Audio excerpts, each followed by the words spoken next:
Here's another example of us coming up to make a left turn. So we signal and shoulder check early to get into the left turn lane here.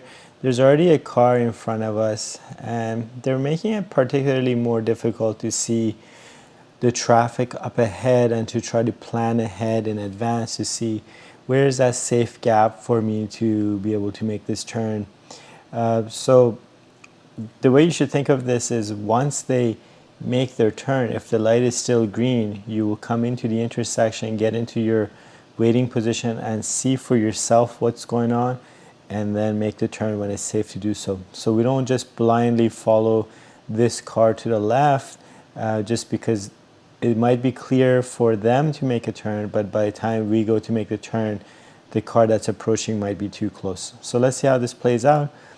They're going into the intersection, and notice there, if they had stopped here with their back wheels in the middle of the crosswalk, it would be much better than where they have crept up to, which is a little bit past. And the reason they shouldn't be doing this, notice their foot is off the brake already, there's no more brake lights, while this car is still coming into the intersection. So that is really not the way it should be done. They should wait just a tad bit longer until this person comes into the intersection, then they should roll. And they should be rolling in a straight line rather than angling to the left right now. Now they could have started angling to the left. Now, notice what we're doing, right? We can see that they're about to make that turn. So the moment we see that, okay, it looks like they're going to be able to make the turn, the light is still green, now we're getting committed to the intersection. And we can see that this vehicle just came out of this driveway, and by the time we came into the intersection, it made sense to yield to them, and we tuck in behind them. Right, and so the situation is very dynamic. It changes pretty quickly. Sometimes we plan one thing while waiting here at the red light. You'll often hear me say, plan for what you're going to do when the light turns green. You might have a plan, but by the time it's time to do the plan, the situation changes and you have to replan, if you will.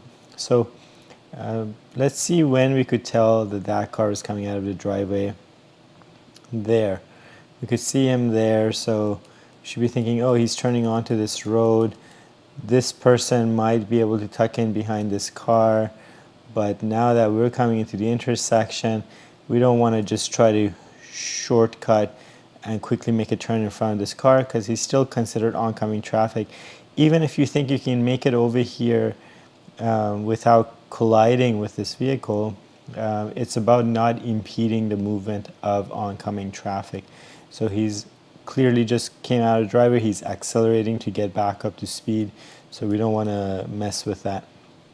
And now we go into the first available lane, and it's done. So every time we come up to this intersection or these types of intersection, the situation is slightly different. One time there's a cyclist we're waiting for, one time there's a pedestrian we're waiting for, one time there is oncoming cars, and sometimes there's all of them or none of them. So seeing different scenarios helps with planning for all of these types of scenarios.